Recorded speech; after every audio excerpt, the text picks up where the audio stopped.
Welcome back. Today, another amazing, delightful, fabulous recipe.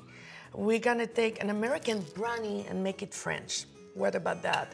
So the only way to do it is to add a little bit more air, so it's fluffier than the usual version, but it's simple, it's tasty, and it's sexy. Let's do it. First of all, ingredients. Chocolate that I already melted over there, butter, crème de cassis, or it's currant cream.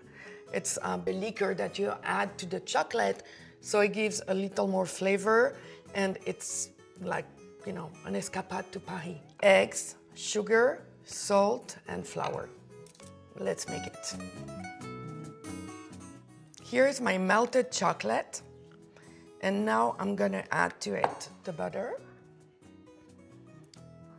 and in a minute, the crème de cassis.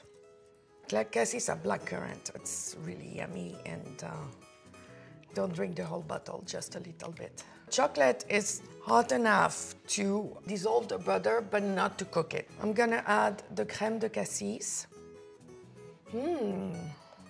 Yum.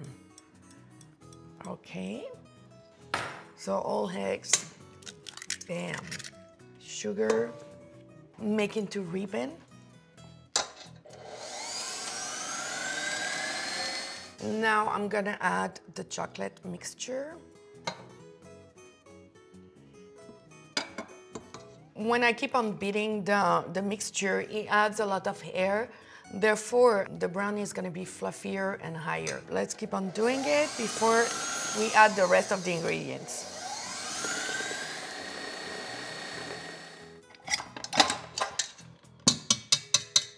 Look how pretty this is. The salt, and the last but not the least, the flour. So I usually do a bit at a time to make sure that it's completely incorporated and it doesn't get clumpy or anything.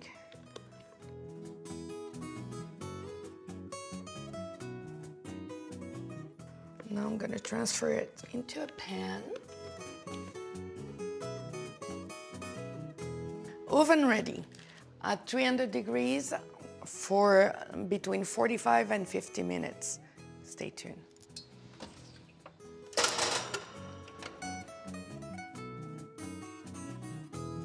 It should be ready now. Let's check it out. Magique, voila. Beautiful brownie. I'm gonna let it cool off and slice it for you. That looks so yummy. And voila le travail. Perfect French brownie. What makes them French? Moi and the crème de cassis, and the way the egg and the sugar goes together as what we call a ribbon size. So now I am going to powder them. C'est magique. Voila, voila. I hope you like it and you enjoy it as much as I do. Please subscribe to the videos. We're dropping one every Thursday at 6 p.m. Thank you for watching. Enjoy, enjoy, enjoy.